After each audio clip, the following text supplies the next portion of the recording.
ವಿಶ್ವಕರ್ಮ ಯಾರು, ಅವರ ಕೊಡುಗೆ ಏನು, ಅತಿ ಮುಖ್ಯವಾದಂತ ಪ್ರಶ್ನೆ ಕೇಳ್ತಾ ಇದ್ದೀರಾ. ಪರಮಾತ್ಮ ದೇವರು ಅಂದ್ರೆ ರೂಪ ಯಾರಿಗೂ ಗೊತ್ತಿಲ್ಲ. ಕೃತಯುಗ ಆಗಿರ್ಬೋದು, ತ್ರೇತಾಯುಗ ಆಗಿರ್ಬೋದು, ದ್ವಾಪರ ಯುಗ ಆಗಿರ್ಬೋದು. ಈ ಒಂದು ಕಲಿಯುಗದಲ್ಲಿ ವಿಶ್ವಕರ್ಮ ಇಲ್ಲ ಅಂದಿದ್ರೆ ಇಂತ ಒಂದು ಕಲ್ಲಿನ ವಿಗ್ರಹಗಳನ್ನು ಸಹ ಡಾಕ್ಟರ್ ಮಂಜುನಾಥ್ ಅವರ ಒಂದು ಶಿಲ್ಪಕಲಾ ಮಂದಿರದಲ್ಲಿ ನಾವು ನಮ್ಮ ಜಗತ್ತಿಗೆ ಬೆಳಕನ್ನ ಕೊಡ್ತಕ್ಕಂತ ಸೂರ್ಯ ಭಗವಾನನ ಒಂದು ಚಿತ್ರವನ್ನು ಸಹ, ಮರದ ಕೆಲಸದಲ್ಲಿ ಮನು ಎಂತಕ್ಕಂತ ವಿಶ್ವಬ್ರಾಹ್ಮಣನು, ಕಬ್ಬಿಣ ಕೆಲಸದಲ್ಲಿ ಮಾಯಾ ಎಂತಕ್ಕಂತ ವಿಶ್ವಬ್ರಾಹ್ಮಣನು, ಬಂಗಾರ ಮತ್ತು ಬೆಳ್ಳಿಯ ಕೆಲಸದಲ್ಲಿ ದೈವತ್ವ ಎಂತಕ್ಕಂತ ವಿಶ್ವಬ್ರಾಹ್ಮಣನು. ವಿಶ್ವಕರ್ಮ ವಿಶ್ವಕರ್ಮ ಎದ್ದು ಬಾರ ಗೆದ್ದು ಬಾರ.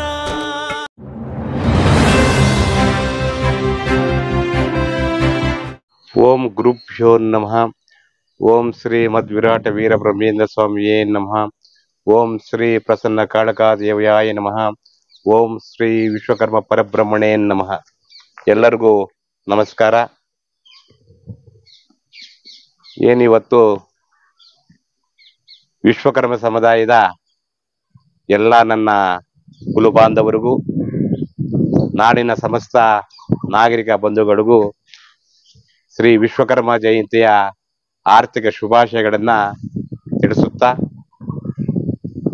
2025 ಈ ವರ್ಷ ಉತ್ತಮವಾದಂತ ಒಂದು ಮಳೆಯಾಗಿ, ರೈತರಿಗೆ ಉತ್ತಮವಾದಂತ ಒಂದು ಬೆಳೆಯಾಗಿ, ನಾಡಿನ ಸಮಸ್ತ ನಾಗರಿಕರು ಸುಖ ಶಾಂತಿಯಿಂದ ನೆಮ್ಮದಿಯಿಂದ ಇರಲು ಆ ವಿಶ್ವಕರ್ಮ ದೇವರಲ್ಲಿ ಬೇಡಿಕೊಳ್ಳುತ್ತಾ, ಇವತ್ತು ವಿಶ್ವಕರ್ಮ ಜಯಂತಿ ಮತ್ತು ವಿಶ್ವಕರ್ಮರ ಬಗ್ಗೆ 4 ವಿಚಾರಗಳನ್ನ ಮಾಧ್ಯಮದ ಮುಖಾಂತರ ತಿಳಿಸಲು ಬಯಸುತ್ತೇನೆ. ನಮ್ಮ ಭಾರತ ದೇಶ ಅನೇಕ ರಾಷ್ಟ್ರೀಯ ಹಬ್ಬಗಳನ್ನ, ಅನೇಕ ಜಯಂತಿಗಳನ್ನ ಪ್ರತಿ ವರ್ಷನೂ ಆಚರಿಸಿಕೊಂಡು ಬರ್ತಾ ಇದೆ. ಅಂತ ಒಂದು ಜಯಂತಿಗಳಲ್ಲಿ ನಮ್ಮ ವಿಶ್ವಕರ್ಮ ಜಯಂತಿಯು ಬಹಳ ಮುಖ್ಯವಾದುದು ಮತ್ತು ಬಹಳ ಪ್ರಾಮುಖ್ಯವಾದುದು. ಈ ಒಂದು ಜಯಂತಿ ಕೆಲವೊಂದು ಯುಗಗಳಿಂದ ಆಚರಣೆ ಮಾಡಿಕೊಂಡು ಬರ್ತಾ ಇರ್ತಕ್ಕಂಥ ಒಂದು ಜಯಂತಿ. ಹಾಗಾದ್ರೆ ಈ ವಿಶ್ವಕರ್ಮ ಜಯಂತಿ ಯಾಕೆ ನಾವು ಆಚರಣೆ ಮಾಡಬೇಕು, ವಿಶ್ವಕರ್ಮ ಯಾರು, ಅವರ ಕೊಡುಗೆ ಏನು ಅಂತಕ್ಕಂಥ ಕೆಲವೊಂದು ಪ್ರಶ್ನೆಗಳು ಉದ್ಭವಿಸಿದಾಗ, ವಿಶ್ವಕರ್ಮ ಕುಶಲಕರ್ಮಿಗಳ ಮತ್ತು ಪ್ರಧಾನ ಶಿಲ್ಪಿಗಳ ಪ್ರಮುಖ ದೇವರು ಅಂತ ಹೇಳ್ಬೋದು. ಹಾಗೆ ವಿಶ್ವಕರ್ಮ ಅಂತಂದ್ರೆ ಸಂಸ್ಕೃತ ಭಾಷೆಯಲ್ಲಿ ಎಲ್ಲವನ್ನ ಬಲ್ಲವನು, ಎಲ್ಲ ವಿದ್ಯೆಗಳನ್ನ ಪರಿಣಿತಿಯನ್ನ ಹೊಂದಿದವನನ್ನ ವಿಶ್ವಕರ್ಮ ಎಂದು ಕರೆಯಬಹುದು ಅಂತಕ್ಕಂಥದ್ದು ನನ್ನ ಒಂದು ಉದ್ದೇಶ. ವಿಶ್ವಕರ್ಮ ಧರ್ಮ ಭಗವಾನನು ಬ್ರಹ್ಮದೇವನ ಮಗ, ವಾಸುದೇವನು ಧರ್ಮದೇವನ ಪುತ್ರ. ಅಂಗಿರಸ ಮತ್ತು ವಾಸುದೇವನ ಮಗನೇ ವಿಶ್ವಕರ್ಮ ಭಗವಾನರು. ಈ ವಿಶ್ವಕರ್ಮ ಮಹಾ ದೇವರಿಗೆ 5 ಜನ ಗಂಡು ಮಕ್ಕಳಿಗೆ ಜನನವನ್ನ ಕೊಟ್ಟಂತ ಭಗವಾನರಾಗಿ, ಆ 5 ಜನ ಮಹಾ ಮೇಧಾವಿಗಳು 5 ಪಂಚ ಕಸಬುಗಳನ್ನ ಈ ಒಂದು ಜಗತ್ತಿನಲ್ಲಿ ತಮ್ಮ ದಿನನಿತ್ಯದ ವೃತ್ತಿಯನ್ನಾಗಿ ತಮ್ಮ ಜೀವನದಲ್ಲಿ ಅಳವಡಿಸಿಕೊಂಡು ಇಡೀ ಜಗತ್ತಿನಲ್ಲೇ ಪ್ರಸಿದ್ಧಿಯನ್ನ, ಖ್ಯಾತಿಯನ್ನ ಪಡೆದಂತ ಮಹನೀಯರು. ಸನಾತನ ಹಿಂದೂ ಧರ್ಮದಲ್ಲಿ ವಿಶ್ವಕರ್ಮ ಸಮುದಾಯದ ಪಾತ್ರವೇನು? ಅತಿ ಮುಖ್ಯವಾದಂತ ಪ್ರಶ್ನೆ ಕೇಳ್ತಾ ಇದ್ದೀರಾ. ಈ ಒಂದು ಸನಾತನ ಹಿಂದೂ ಧರ್ಮದಲ್ಲಿ ಮತ್ತು ನಮ್ಮ ಭಾರತ ದೇಶದಲ್ಲಿ ತಮ್ಮದೇ ಆದಂತ ಒಂದು ಸಂಸ್ಕೃತಿ, ಧಾರ್ಮಿಕ ಪದ್ಧತಿಗಳನ್ನ ಆಚರಣೆ ಮಾಡಿಕೊಂಡು ಬರ್ತಾ ಇರ್ತಕ್ಕಂಥ ಒಂದು ಆಚಾರ ವಿಚಾರಗಳನ್ನ ಬೆಳೆಸ್ಕೊಂಡು ಬರ್ತಾ ಇರ್ತಕ್ಕಂಥ ಒಂದು ಸಂಸ್ಕೃತಿ ನಮ್ಮದು. ಮೊದಲು ಪರಮಾತ್ಮ ದೇವರು ಅಂದ್ರೆ ರೂಪ ಯಾರಿಗೂ ಗೊತ್ತಿಲ್ಲ. ಅಂತ ದೇವರಿಗೆ ರೂಪ ಕೊಟ್ಟಂತವರೇ ನಮ್ಮ ವಿಶ್ವಕರ್ಮರು. ಉದಾಹರಣೆಗೆ ಗಣಪತಿ ಅಂತಂದ್ರೆ ಆ ಗಣಪತಿ ದೇವರ ಆಕಾರ ಯಾವ ರೀತಿ ಇರುತ್ತೆ, ಅವರ ಮುಖಭಾವ ಯಾವ ರೀತಿ ಇರುತ್ತೆ ಅನ್ನೋದನ್ನ ವಿಂಗಡಿಸಿ ಅದನ್ನ ರೂಪ ಕೊಟ್ಟು ಸ್ವರೂಪ ಕೊಟ್ಟು ಜಗತ್ತಿಗೆ ತಿಳಿಸಿದಂತಹ ಮಹನೀಯರು ನಮ್ಮ ವಿಶ್ವಕರ್ಮರು. ಇನ್ನ ಒಂದು ಉದಾಹರಣೆ ಕೊಡ್ತೀನಿ. ರಾವಣ ಅಂತೀವಿ. ರಾವಣ ಅಂದ್ರೆ ಆತನಿಗೆ 10 ತಲೆ ಇರಬೇಕು, 20 ಕೈಗಳಿರ್ಬೇಕು. ಈ ತರ ಒಂದು ಆಕಾರವನ್ನ ಕೊಡಿರ್ತಕ್ಕಂಥ ಒಂದು ಶಕ್ತಿ ಸಾಮರ್ಥ್ಯ, ಆ ಒಂದು ಯೋಚನೆ ನಮ್ಮ ವಿಶ್ವಕರ್ಮರಲ್ಲಿ ಅಡಗಿದೆ. ಆ ಒಂದು ವಿದ್ಯೆಯನ್ನ ಪ್ರದರ್ಶನ ಮಾಡಿ ದೇವಾನುದೇವತೆಗಳು ಯಾವ ದೇವರು ಯಾವ ಆಕಾರ ಇರಬೇಕು, ಯಾವ ರೀತಿ ಇರಬೇಕು ಅನ್ನೋದನ್ನ ನಮ್ಮ ವಿಶ್ವಕರ್ಮರೇ ಈ ಜಗತ್ತಿಗೆ ಸೃಷ್ಟಿ ಮಾಡಿಕೊಟ್ಟಿರ್ತಕ್ಕಂಥ ಮಹನೀಯರು. ಒಟ್ಟಾರೆಯಾಗಿ ವಿಶ್ವಕರ್ಮ ಮಹರ್ಷಿಯ ಪಾತ್ರ ಕೇವಲ ಕಲಿಯುಗದಲ್ಲಿ ಮಾತ್ರ ಇತ್ತ, ಹೇಗೆ? ಈ ನಮ್ಮ ಸನಾತನ ಹಿಂದೂ ಧರ್ಮಗಳ ಪುರಾಣಗಳ ಪ್ರಕಾರ ಈ ಒಂದು ಭೂಮಿಗೆ ಮೊದಲನೆಯದಾಗಿ ವಿಶ್ವಕರ್ಮರನ್ನ ಸಾಕ್ಷಾತ್ಕರಿಸಿದಂಥವರು ಬೌವನ ವಿಶ್ವಕರ್ಮ ಮಹಾಋಷಿಗಳು. ಆ ಬೌವನ ವಿಶ್ವಕರ್ಮ ಮಹಾಋಷಿಗಳ ಒಂದು ಶಕ್ತಿ ಸಾಮರ್ಥ್ಯದಿಂದ ವಿಶ್ವಕರ್ಮ ಬ್ರಾಹ್ಮಣರನ್ನ ಈ ಜಗತ್ತಿಗೆ ತೋರಿಸ್ಕೊಂಡಂತವ್ರು. ಅಂತ ಒಂದು ಕುಲದಲ್ಲಿ ಅಂತ ಒಂದು ಜಾತಿಯಲ್ಲಿ ಹುಟ್ಟಿರೋದು ನಮ್ಮೆಲ್ಲರ ಒಂದು ಭಾಗ್ಯ, ನಮ್ಮ ಪುಣ್ಯ ಅಂತಾನು ಹೇಳ್ಬೋದು. ಅದೇ ರೀತಿಯಾಗಿ ಕೃತಯುಗ ಆಗಿರ್ಬೋದು, ತ್ರೇತಾಯುಗ ಆಗಿರ್ಬೋದು, ದ್ವಾಪರ ಯುಗ ಆಗಿರ್ಬೋದು, ಯಾವುದೇ ಯುಗ ಆಗಿರಲಿ, ಯಾವುದೇ ಕಾಲ ಆಗಿರಲಿ, ವಿಶ್ವಕರ್ಮರು ಇದ್ದರೆ ಮಾತ್ರ ಅದೊಂದು ಯುಗ ಆಗಲು ಸಾಧ್ಯ, ವಿಶ್ವಕರ್ಮರು ಇದ್ದರೆ ಮಾತ್ರ ಅದೊಂದು ಕಾಲ ಆಗಲು ಸಾಧ್ಯ ಅಂತ ನಾವು ಘಂಟಾಘೋಷವಾಗಿ ಹೇಳ್ತೀವಿ. ಅದಕ್ಕೆ ಅನೇಕ ಸಾಕ್ಷ್ಯ ಆಧಾರಗಳು ಸಹ ಇದ್ದಾವೆ. ಆಗಿನ ಕಾಲದ ಇಂದ್ರಪುರ ಆಗಿರ್ಬೋದು, ಹಸ್ತಿನಾಪುರ ಆಗಿರ್ಬೋದು, ಲಂಕಾಪಟ್ಟಣ ಆಗಿರ್ಬೋದು, ಯಾವುದೇ ನಗರ ಆಗಿರ್ಬೋದು, ಯಾವುದೇ ಪಟ್ಟಣ ಆಗಿರ್ಬೋದು, ಅತಿ ಸುಂದರವಾಗಿ ಅತಿ ವೈಭವವಾಗಿ ರೂಪಿಸಿಕೊಟ್ಟಂತವರು ನಮ್ಮ ವಿಶ್ವಕರ್ಮರು. ಅಷ್ಟೇ ಅಲ್ಲ, ಆಗಿನ ಕಾಲದ ದೇವಾನುದೇವತೆಗಳಿಗೆ ಅವರು ಧರಿಸ್ತಕ್ಕಂಥ ಒಂದು ಬಂಗಾರದ ಕಿರೀಟಗಳನ್ನ, ಅವರು ಧರಿಸುವ ಒಂದು ಆಭರಣಗಳನ್ನ, ಅವರು ಬಳಸುವ ಒಂದು ಆಯುಧಗಳನ್ನ, ಅವರ ರತ್ನ ಸಿಂಹಾಸನಗಳನ್ನು ಸಹ ನಮ್ಮ ವಿಶ್ವಕರ್ಮರೇ ಸೃಷ್ಟಿ ಮಾಡಿಕೊಟ್ಟಂತವ್ರು. ಅಷ್ಟೇ ಅಲ್ಲ, ತ್ರೇತಾಯುಗದಲ್ಲಿ ಲಂಕಾಪಟ್ಟಣದ ರಾವಣ ಶ್ರೀರಾಮಚಂದ್ರನ ಧರ್ಮಪತ್ನಿ ಆಗಿರ್ತಕ್ಕಂಥ ಸೀತಾದೇವಿಯನ್ನ ಸೆರೆ ಹಿಡಿದು ಅಪಹರಿಸಿಕೊಂಡು ಹೋದಂತ ಸಂದರ್ಭದಲ್ಲಿ ಶ್ರೀರಾಮಚಂದ್ರನು ವಾನರ ಸೈನ್ಯದೊಂದಿಗೆ ಲಂಕಾಪಟ್ಟಣವನ್ನು ಸೇರಲು ಸಮುದ್ರದ ಮಾರ್ಗವಾಗಿ ಒಂದು ಸೇತುವೆಗೆ ಉತ್ತಮವಾದಂತ ನಕ್ಷೆಯನ್ನು ಹಾಕಿಕೊಟ್ಟಂತವರು ನಮ್ಮ ವಿಶ್ವಕರ್ಮರು ಅಂತಾನು ನಾವು ಹೇಳ್ಬೋದು. ದ್ವಾಪರ ಯುಗಕ್ಕೆ ಬಂದಾಗ ಆ ದ್ವಾಪರ ಯುಗದ ಕೌರವರು ಮತ್ತು ಪಾಂಡವರ ಒಂದು ಚರಿತ್ರೆಯನ್ನೇ ನಾವು ಕೇಳಿದ್ದೀವಿ. ದ್ವಾರಕಾ ನಗರವನ್ನ ಅತಿ ಸುಂದರವಾಗಿ ಅತಿ ವೈಭವವಾಗಿ ಸೃಷ್ಟಿ ಮಾಡಿದಂತವರು ನಮ್ಮ ವಿಶ್ವಕರ್ಮರು. ಕೌರವರಿಗೂ ಮತ್ತು ಪಾಂಡವರಿಗೂ ಯುದ್ಧದ ಸಮಯದಲ್ಲಿ ಅವರು ಬಳಸ್ತಾ ಇರ್ತಕ್ಕಂಥ ಸೈನಿಕರೆಲ್ಲ ಬಳಸ್ತಕ್ಕಂಥ ಆಯುಧಗಳೆಲ್ಲವೂ ಸಹ ನಮ್ಮ ವಿಶ್ವಕರ್ಮರೇ ಸೃಷ್ಟಿ ಮಾಡಿರೋದು. ಅಷ್ಟೇ ಅಲ್ಲ, ಮಹಿಸಭೆಯನ್ನ ಸೃಷ್ಟಿ ಮಾಡಿಕೊಟ್ಟವಂತವರು ನಮ್ಮ ವಿಶ್ವಕರ್ಮರು. ಆ ಮಹಿಸಭೆಯನ್ನ ನೋಡಿದಂತ ದುರ್ಯೋಧನ ಜುಗುಪ್ಸೆ ಆಗಿ ಇಂಥ ಒಂದು ಮಹಿಸಭೆಯ ಒಂದು ಅರಮನೆ ನನಗಿಲ್ಲವೇ ಅಂತಕ್ಕಂಥ ಒಂದು ಸ್ವಾರ್ಥದಿಂದ ಕೌರವರಿಗೂ ಮತ್ತು ಪಾಂಡವರಿಗೂ ಒಂದು ಯುದ್ಧದ ಸಂದರ್ಭನೂ ಬಂತು. ಒಂದು ಕಲಿಯುಗದಲ್ಲಿ ಈ ವಿಶ್ವಕರ್ಮನ ಪಾತ್ರ ಬಹಳ ಅಪಾರವಾದದ್ದು. ಆಗಿನ ಕಾಲದ ರಾಜಾನುರಾಜರುಗಳ ಕಾಲದಲ್ಲಿ ನಿರ್ಮಾಣವಾಗಿರ್ತಕ್ಕಂಥ ಅನೇಕ ದೇವಸ್ಥಾನಗಳು ಸಹ ಈ ವಿಶ್ವಕರ್ಮರಿಂದಲೇ ಮಾಡಲ್ಪಟ್ಟಿವೆ ಅನ್ನೋದಕ್ಕೆ ಅನೇಕ ಸಾಕ್ಷಿಗಳು ಆಧಾರಗಳಿವೆ. ಉದಾಹರಣೆಗೆ ಈ ಕುರುಡುಮಲೆಯ ಸೋಮನಾಥೇಶ್ವರ ದೇವಸ್ಥಾನನು ಅಷ್ಟೇ ಜಗಣಾಚಾರಿ ಮತ್ತು ಆತನ ಮಗ ಕಟ್ಟಿರೋದು ಅನ್ನೋದಕ್ಕೂ ಸಾಕ್ಷಿಗಳು ಇದ್ದಾವೆ. ಹಾಗೆ ಹಂಪೆ ಆಗಿರ್ಬೋದು, ಬೇಳೂರು ಆಗಿರ್ಬೋದು, ಸೋಮನಾಥಪುರ ಆಗಿರ್ಬೋದು, ಇವೆಲ್ಲವನ್ನೂ ಸಹ ಜಗಣಾಚಾರಿ ಮತ್ತು ಆತನ ಮಗ ಅತಿ ವೈಭವವಾಗಿ ಅತಿ ಸುಂದರವಾಗಿ ರೂಪಿಸ್ಕೊಟ್ಟಿರೋದು ಅನ್ನೋದಕ್ಕೆ ಈಗಲೂ ನಾವು ಕಣ್ಣಾರೆ ನಾವು ಕಾಣಬಹುದು. ಒಟ್ಟಾರೆಯಾಗಿ ಈ ಕಲಿಯುಗದಲ್ಲೇ ಅಲ್ಲ, ವಿಶ್ವಕರ್ಮನ ಪಾತ್ರ ಸುಮಾರು 4-5 ಯುಗಗಳಿಂದ ಈತನ ಪಾತ್ರ ಇದೆ ಅಂತ ಹೇಳ್ಬೋದು. ವಿಶ್ವಕರ್ಮ ಇಲ್ಲ ಅಂದಿದ್ರೆ ಯಾವ ಯುಗನೂ ಹುಟ್ತಾ ಇಲ್ಲ, ಯಾವ ಕಾಲನೂ ಹುಟ್ತಾ ಇಲ್ಲ.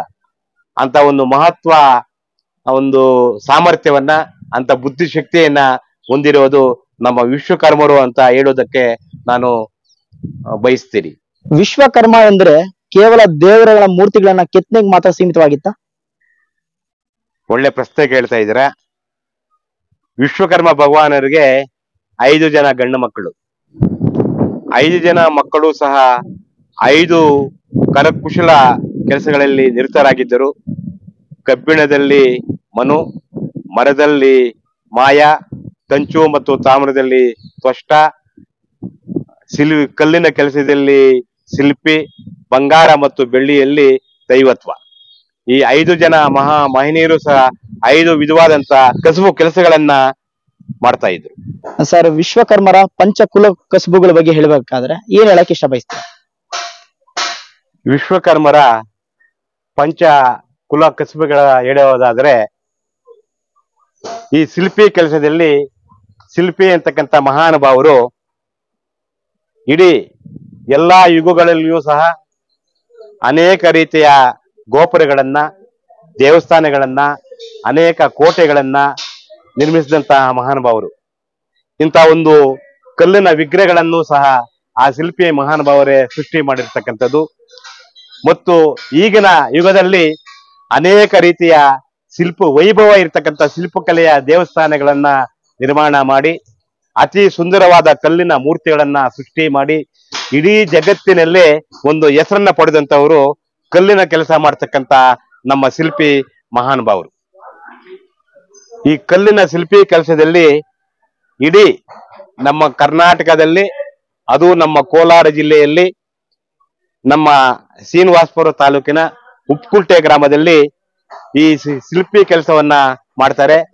ಇವರು ತುಂಬಾ ಹೆಸರುವಾಸಿಯನ್ನ ಪಡೆದಿರ್ತಕ್ಕಂಥವ್ರು, ಅನೇಕ ಪ್ರಶಸ್ತಿಗಳನ್ನ ಪಡೆದಿರ್ತಕ್ಕಂಥವ್ರು, ಒಂದು ಡಾಕ್ಟರೇಟ್ ಪದವಿಯನ್ನ ಪಡೆದಿರ್ತಕ್ಕಂಥದ್ದು. ಇಷ್ಟೆಲ್ಲ ಒಂದು ಪದವಿಗಳನ್ನ ಪಡೆಯಬೇಕು ಅಂತಂದ್ರೆ ಆ ಮಹಾನುಭಾವನ ಮಗನಾಗಿರ್ತಕ್ಕಂಥ ಶಿಲ್ಪಿ ಮಹಾದೇವರ ಒಂದು ಅನುಗ್ರಹ ಇವರ ಮೇಲೆ ಇದೆ ಅಂತಾನು ಹೇಳ್ಬಹುದು.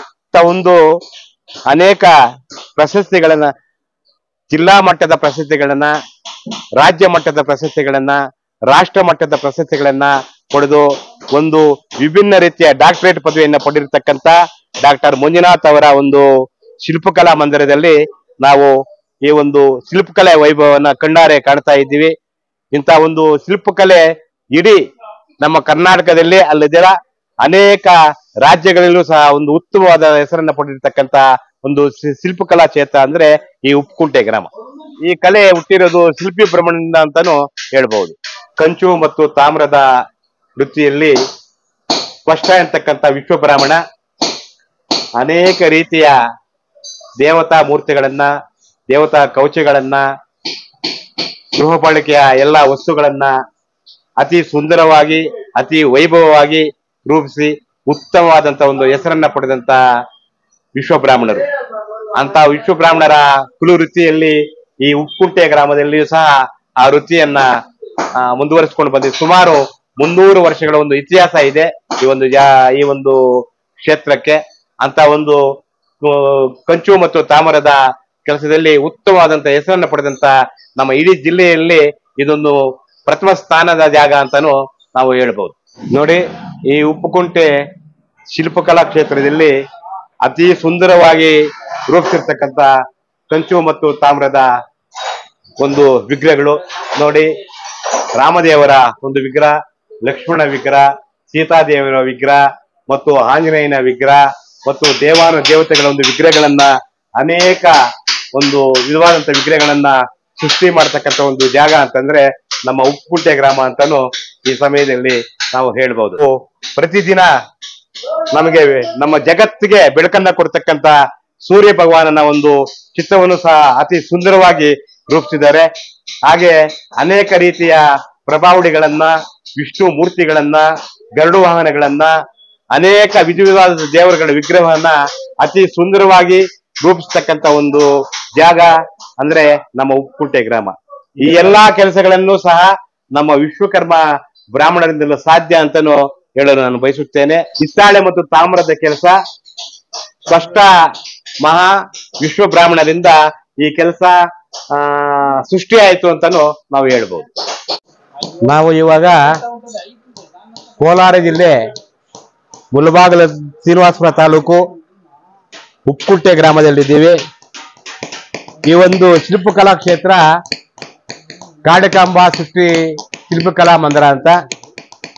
ಇಲ್ಲಿ ನೋಡಿ, ಈ ಶಿಲ್ಪಕಲೆಯಲ್ಲಿ ಸುಮಾರು 300-400 ವರ್ಷಗಳ ಒಂದು ಇತಿಹಾಸ ಹೊಂದಿರತಕ್ಕಂಥ ಒಂದು ಜಾಗ.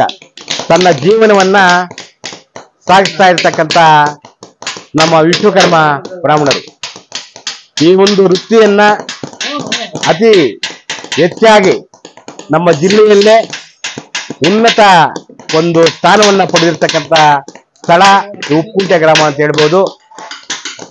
ವಂಶ ಪರಂಪರೆಯಾಗಿ ತನ್ನ ವೃತ್ತಿ ಜೀವನವನ್ನ ನಡೆಸಿಕೊಂಡು ಬರ್ತಾ ಉತ್ತಮವಾದಂತ ಒಂದು ಪ್ರಶಸ್ತಿಗಳನ್ನ, ಡಾಕ್ಟರೇಟ್ ಪದವಿಗಳನ್ನ ಪಡೆದಿರ್ತಕ್ಕಂಥ ಈ ಒಂದು ತಂಡದ ಒಂದು ಜವಾಬ್ದಾರಿ ವಹಿಸಿರ್ತಕ್ಕಂಥ ಇದರ ಮಾಲೀಕರಾಗಿರ್ತಕ್ಕಂಥ ಮಂಜುನಾಥಾಚಾರ್ಯ ಅವರು, ಅವರ ಇಡೀ ತಂಡನೂ ಸಹ ಪ್ರತಿನಿತ್ಯ ತನ್ನ ಕುಲಕ ಕಸುಬಿನಲ್ಲಿ ನಿರತರಾಗಿ ಅತಿ ವೈಭವವಾಗಿ ಸೃಷ್ಟಿ ಮಾಡತಕ್ಕಂಥ ಒಂದು ಗುಣಗಳನ್ನು ಹೊಂದಿರತಕ್ಕಂಥ ಒಂದು ತಂಡ ಅಂತಾನೂ ಹೇಳ್ಬೋದು.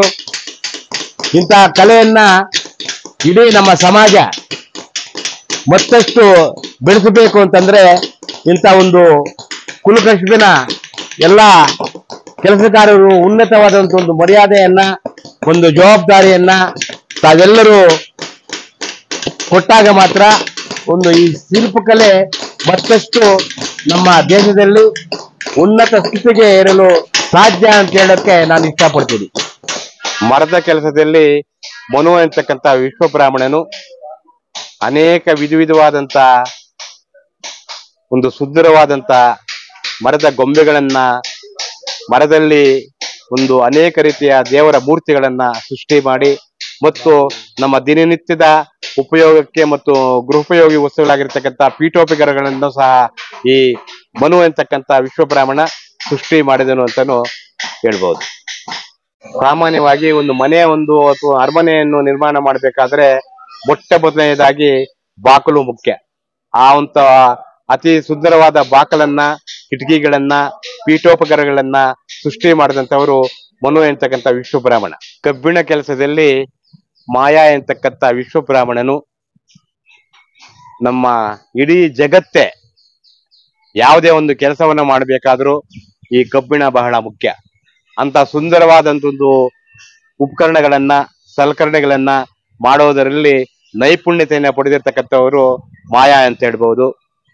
ಈಗಿನ ಕಾಲದಲ್ಲಿ ವ್ಯವಸಾಯಕ್ಕೆ ಬೇಕಾಗಿರ್ತಕ್ಕಂಥ ಎಲ್ಲಾ ಉಪಕರಣಗಳನ್ನು ಸಹ ಈ ವಿಶ್ವ ಬ್ರಾಹ್ಮಣರಿಂದಲೇ ತಯಾರಾಗಿರ್ತಕ್ಕಂಥದ್ದು. ಮನೆಯಲ್ಲಿ ಬಳಸ್ತಕ್ಕಂಥ ಪ್ರತಿಯೊಂದು ಕಬ್ಬಿಣದ ವಸ್ತುಗಳನ್ನು ಸಹ ಈ ವಸ್ತು ಇದೇ ರೀತಿಯಾಗಿ ಇರಬೇಕು, ಇದೇ ಆಕಾರದಲ್ಲಿ ಇರಬೇಕು ಅನ್ನೋದನ್ನ ಸೃಷ್ಟಿ ಮಾಡಿಕೊಟ್ಟಿದಂಥವರು ನಮ್ಮ ಮಾಯಾ ವಿಶ್ವಕರ್ಮ ಬ್ರಾಹ್ಮಣರು ಅಂತ ಹೇಳ್ಬಹುದು. ಅಷ್ಟೇ ಅಲ್ಲದೆ ಈಗಿನ ಕಾಲದಲ್ಲಿ ಅನೇಕ ರೀತಿಯ ದೇಶಕ್ಕೂ ಯುದ್ಧಗಳು ಪ್ರಾರಂಭ ಆಗ್ತಾ ಇದೆ. ಆ ಯುದ್ಧದ ಪ್ರಾರಂಭಕ್ಕೆ ಆಗ್ತಕ್ಕಂತ ಒಂದು ಸಮಯದಲ್ಲಿ ಈ ಕಬ್ಬಿಣದಲ್ಲಿ ತಯಾರಾಗಿರ್ತಕ್ಕಂಥ ಅನೇಕ ರೀತಿಯ ಸಲಕರಣೆಗಳು ಮತ್ತು ಯುದ್ಧದ ಆಯುಧಗಳನ್ನು ಸಹ ರೂಪರೇಷೆಗಳನ್ನು ಹಾಕೊಟ್ಟಿರೋರು ನಮ್ಮ ವಿಶ್ವ ಬ್ರಾಹ್ಮಣರಾಗಿರ್ತಕ್ಕಂಥ ಮಾಯಾ ವಿಶ್ವಕರ್ಮರು ಅಂತಾನು ಈ ಸಂದರ್ಭದಲ್ಲಿ ಹೇಳ್ಬೋದು. ವಿಶ್ವ ಬ್ರಾಹ್ಮಣರಿಂದ ಈ ಕಬ್ಬಿಣ ಕೆಲಸದಲ್ಲಿ ಉತ್ತಮವಾದಂತ ಒಂದು ಹೆಸರನ್ನ ಪಡೆದಂತವರು.